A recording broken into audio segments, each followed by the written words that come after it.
ہم ایمانداری سے، اگر کوئی استاد ہے تو وہ پوری ایمانداری سے اپنا کام کرے، اگر کوئی طالب علم ہے تو وہ پوری ایمانداری سے اپنا کام کرے، ٹھیک ہے. اور ہر ایک شعبے سے متعلقہ جو بھی انسان ہیں وہ اپنی ذمہ داری کو احسن طریقے سے نبھائیں گے تو یقیناً جو ہے وہ ہم اپنے ملک کا نام روشن کر سکتے ہیں، ٹھیک ہے. اور اس کے علاوہ سچائی کا راستہ اختیار کر کے، سچائی جو ہے وہ بیٹے بہت ضروری ہے، سچ بولنا.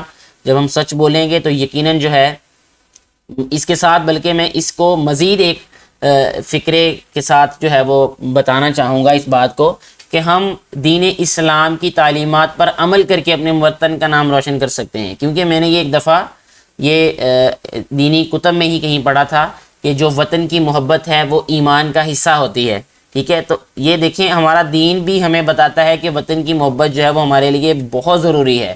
تو ہم اپنے دین اسلام کی تعلیمات پر عمل کر کے، ٹھیک ہے، اور اپنی ذمہ داریوں کو احسن طریقے سے نبھا کر، یہ دو باتیں آپ اس میں لکھ سکتے ہیں میرے نزدیک، میرے مطابق.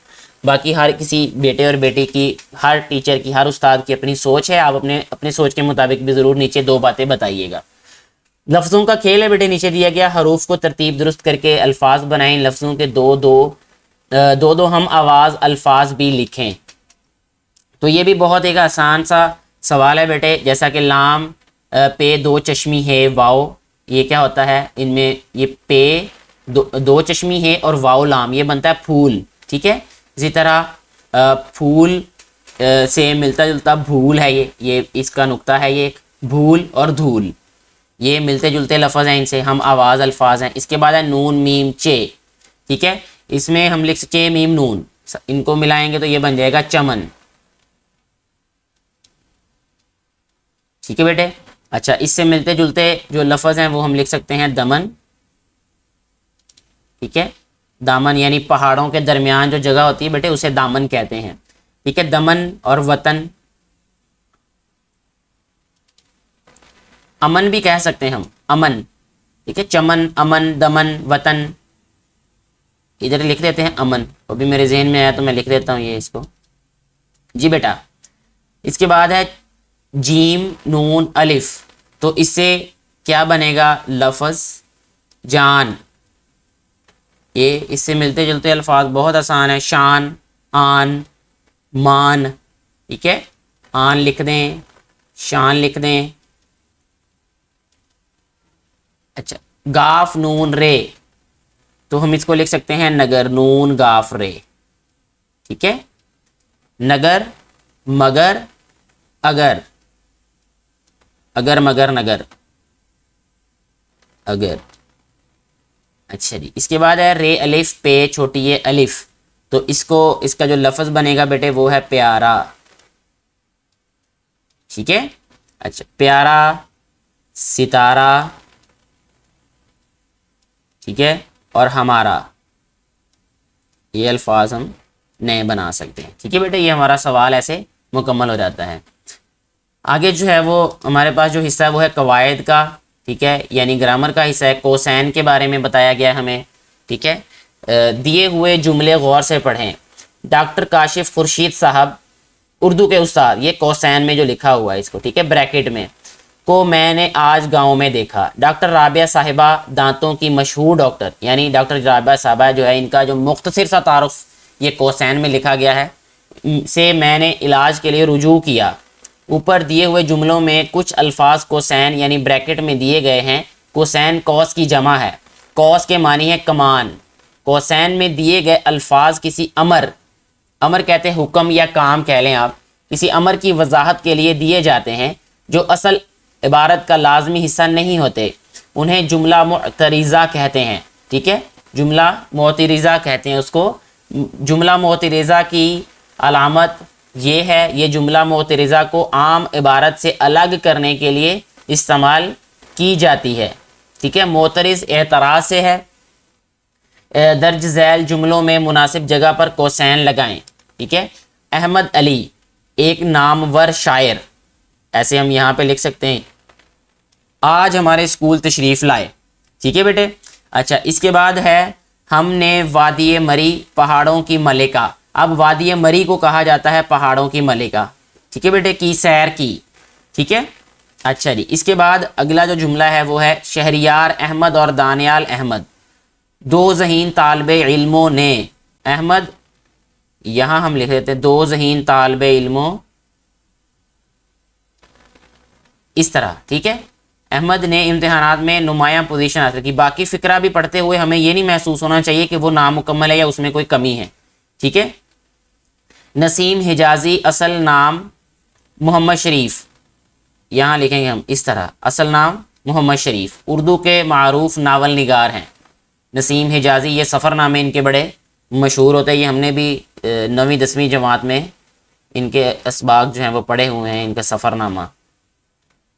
جی بیٹے، اس کے بعد جو سوال نمبر 9 ہے اس میں کہا ہے کہ دیے ہوئے اشعار درست تلفظ، لے اور آہنگ سے پڑھیں، بعد ازاں پوچھے ہوئے سوالوں کے زبانی جواب بتائیں۔ میری عزت ہے یہ، میری دولت ہے یہ، میری عظمت ہے یہ، میری جنت ہے یہ، میرا پیارا وطن، اس کے دریا بڑے باغ، یہ میں نے اس کو غلط ترتیب سے پڑھ دیا ہے، میں دوبارہ پڑھتا ہوں۔ اس کے بعد جو بیٹا سوال نمبر 9 ہے ہمارے پاس، اس میں کہا گیا ہے کہ دیے ہوئے اشعار درست تلفظ، لے اور آہنگ سے پڑھیں، بعد ازاں پوچھے ہوئے سوالوں کے زبانی جواب بتائیں۔ تو اس میں ہے میری عزت ہے یہ، میری عظمت ہے یہ، میری دولت ہے یہ، میری جنت ہے یہ، میرا پیارا وطن، اس کے دریا بڑے تازگی سے بھرے، باغ پھولے پھلے لہلہاتے ہوئے، میرا پیارا وطن۔ اس کے بعد اس کے چشمے جواں، اس میں نہریں رواں، جنگل اور وادیاں اس سے اچھی کہاں، میرا پیارا وطن۔ سیماب اکبر آبادی، یہ ان کے اشعار ہیں۔ یہ سوالات میں سب سے پہلا سوال ہم سے جو پوچھا گیا ہے وہ یہ ہے بیٹا کہ ان اشعار میں سے 4 ہم آواز الفاظ کی جوڑیاں بنائیں۔ یعنی ہم آواز الفاظ کے بارے میں ہم نے پہلے بھی پڑھا، تو ہم یہ لکھ سکتے ہیں اس میں کہ عزت، عظمت، دولت، جنت، بڑے بھرے جواں رواں، ٹھیک ہے۔ یعنی عزت اور عظمت ہو گیا، دولت، جنت، بڑے بھرے جواں رواں، اس طرح یہ جوڑیاں بن گئی، یعنی پیر بن گئے۔ یہ ان اشعار میں کن جگہوں کا ذکر کیا گیا ہے؟ تو بیٹا ان اشعار میں جنگل، وادیاں، نہریں، چشمے، باغ، دریا، ان کا ذکر کیا گیا۔ ان اشعار کے مطابق ہمارا وطن ہمارے لیے کیا ہے؟ ہمارا وطن جو ہے وہ ہمارے لیے جنت اور دولت ہے، یعنی دولت اور جنت ہے۔ کچھ نیا لکھیں اس میں۔ اس سوال میں ہمیں کہا گیا ہے کہ محاورات میں ہے، محاورات کے بارے میں بتایا گیا ہے کہ دیا ہوا جملہ غور سے پڑھیں، حامد سے اپنی رقم وصول کرنے کے لیے خالد کو بہت پاپڑ بیلنے پڑے۔ پاپڑ بیلنا سے مراد ہے مصیبت برداشت کرنا۔ پاپڑ بیلنا محاورہ ہے، ایسے الفاظ جو اپنے حقیقی معنی کی بجائے مجازی معنی میں استعمال ہوں محاورے کہلاتے ہیں، ٹھیک ہے۔ دیے ہوئے، اب حقیقی مطلب اصل جو ہوتا ہے، اور مجازی کا مطلب جو اس سے مراد ہے، جو اس کے لیے استعمال کیا گیا ہے، اس کو مجازی کہتے ہیں، ٹھیک ہے۔ دیے ہوئے محاورات کے معنی لکھیں اور انہیں جملوں میں استعمال کریں۔ الو بنانا، ٹھیک ہے، الو بنانا بیٹے احمق یا بیوقوف بنانا ہوتا ہے، ٹھیک ہے۔ تو ایک چلاک گاہک نے دکاندار کو الو بنا دیا، ٹھیک ہے، یہ لکھا جا سکتا ہے اس کا۔ جان پر کھیلنا، جان پر کھیلنا کا مطلب ہوتا ہے کہ جان قربان کرنا، ٹھیک ہے، اس نے جان پر کھیل کر اپنے بچے کی جان بچائی۔ 4 چاند لگانا، رونق بڑھانا، ٹھیک ہے، عزت بڑھانا یا رونق بڑھانا۔ اس نے محفل میں آ کر محفل کو 4 چاند لگا دیے۔ مگرمچھ کے آنسو بہانا، یعنی جھوٹ موٹ کے آنسو نکالنا۔ چوری کرنے کے بعد وہ مگرمچھ کے آنسو رویا مگر اس کی کسی نے نہ سنی۔ آسمان سے باتیں کرنا، آسمان سے باتیں کرنے کا مطلب ہوتا ہے نہایت اونچا ہونا یا بلند ہونا۔ کوہمالیہ آسمان سے باتیں کرتا ہے، یا کیٹو آسمان سے باتیں کرتا ہے، یہ کہہ سکتے ہیں ہم اس میں۔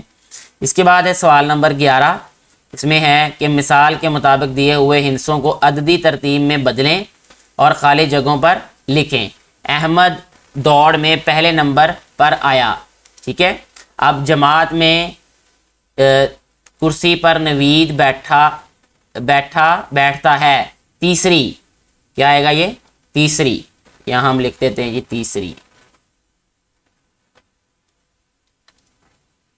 تیسری کرسی، ٹھیک ہے. گلی میں 5واں گھر عبداللہ کا ہے، یہاں لکھیں گے ہم 5واں.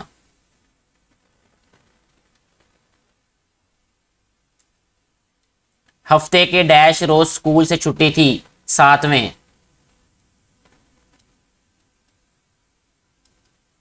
ہم نے ڈیش روزے سب کی افطاری کروائی، 11ویں.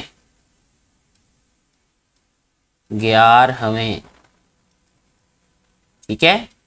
اچھا اس کے بعد ہے بیٹا جی آخری کہ میں نے آج ڈیش پارے کی تلاوت کی، 12ویں. 12ویں. اس طرح. ٹھیک ہے بیٹے. اچھا جی آگے یہ جو ہمارے پاس ہے اس میں کہا گیا ہے کہ آؤ کریں کام نمونہ برائے ہدایت نامہ، باغ میں داخل ہوتے وقت درج ذیل ہدایت پر عمل کریں. ٹھیک ہے. اس میں سب سے پہلا کیا ہے کہ پوری آستین کا لباس پہنیں، یعنی بازو اس کے پورے ہونے چاہیے. اور اس کے بعد پھول پتے توڑنے سے گریز کریں.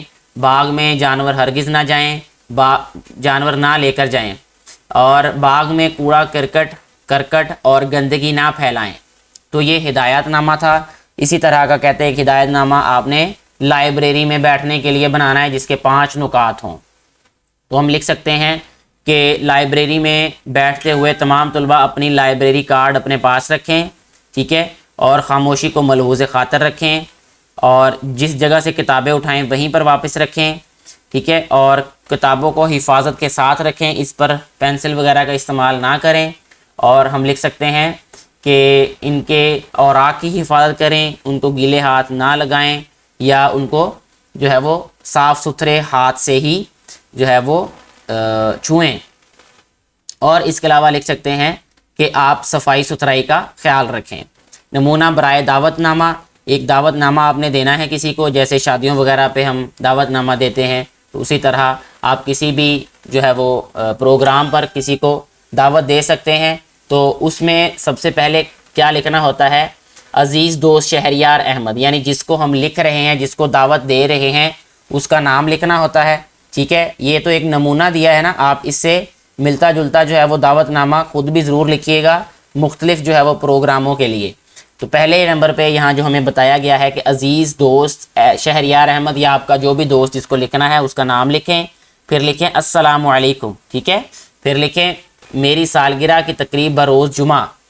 ٹھیک ہے. بروز جمعہ کا مطلب جمعہ کے دن بروز جمعہ منعقد ہو رہی ہے. اس خوشی کے موقع پر آپ کی شرکت میرے لیے عزت کا باعث ہوگی. تشریف لا کر محفل کی رونق دوبالا کریں. پروگرام انشاءاللہ. تاریخ لکھیں، وقت لکھیں، مقام لکھیں، پابندی وقت اچھے لوگوں کا شیوا ہے. نیچے لکھیں جس نے لکھا ہے، یعنی آپ اپنا نام لکھیں. اور اب لکھا ہے نیچے کہ ایک دعوت نامہ تیار کریں اور اپنے دوست کو اپنی سالگرہ پر شرکت کی دعوت دیں. تو یہ بالکل یہی دعوت نامہ آپ لکھ سکتے ہیں اپنے نام وغیرہ کے ساتھ، اپنے دوست کے نام یہاں پہ لکھیں، تبدیل کر کے ایسا لکھیں. اور کوشش کریں کہ ایک پیارا سا دعوت نامہ بنائیں اور اس کو جو ہے وہ اسی طرح انویلپ میں ڈال کر، لفافے میں ڈال کر اپنے دوست کو دیں بھی آپ. ٹھیک ہے. تو اس کے ساتھ ہی بیٹا جی ہمارا یہ جو سبق ہے یہ مکمل ہو جاتا ہے. مجھے امید ہے کہ آپ لوگوں نے اس میں ضرور جو ہے وہ سیکھا ہوگا، کچھ نہ کچھ نیا، کچھ اچھا سیکھا ہوگا. ویڈیو اچھی لگی ہو تو اس کو زیادہ سے زیادہ بیٹے اور بیٹیوں کے ساتھ شیئر کریں تاکہ ان کو بھی اس سے فائدہ ہو سکے، جو کہ اس ویڈیو کو بنانے کا مقصد ہے. شکریہ.